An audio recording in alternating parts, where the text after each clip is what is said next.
اخلاق کیا ہیں؟ اخلاق میں ایک اخلاق توبہ ہے. توبہ پہ میں نے پوری کتاب لکھی ہے، کچھ بیان آپ نے سن بھی لیا تھا جمعے کے دن. توبہ کیا ہے؟ توبہ توبہ میں چیزیں کیا رکاوٹ بنتی ہیں، توبہ کی حقیقت کیا ہے. اخلاص حاصل کرنے کا طریقہ کیا ہے؟ اخلاص کے درجے ہیں.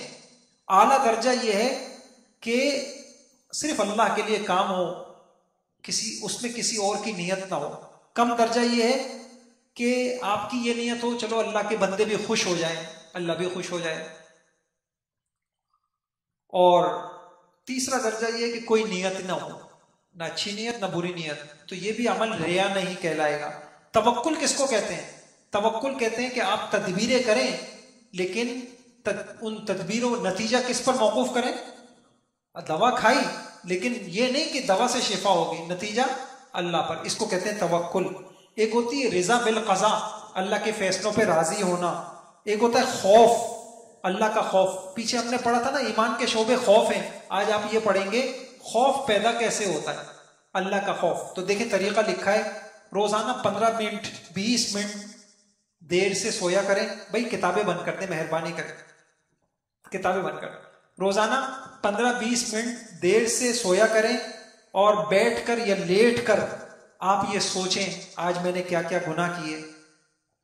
پھر آپ دل میں خیال لائیں کہ قیامت کا دن ہے، اللہ کا دربار ہے، اعمال نامے مل رہے ہیں، ترازو لگا ہوا ہے، نیکیاں تل رہی ہیں، میرا کوئی مددگار نہیں، میرا کوئی بیوی ساتھ نہیں دے رہی، ماں ساتھ نہیں دے رہی، اولاد ساتھ نہیں دے رہی، اور کوئی ہیلا نہیں چل رہا، اپنے گناہوں کو چھپا بھی نہیں پا رہا ہوں، اور آفتاب سورج بالکل قریب ہے، پسینے بہہ رہے ہیں، اور میں اللہ کے حضور میں پیش ہوں.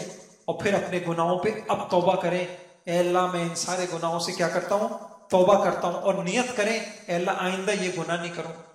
جو آدمی اس طریقے سے قبر کو آخرت کو سوچتا رہے گا اس کے دل میں خدا کا خوف پیدا ہو جائے گا جو اس کو سارے گناہوں سے روکے گا. ایسے ہی صبر ہے، شکر ہے، یہ اچھے اخلاق ہیں.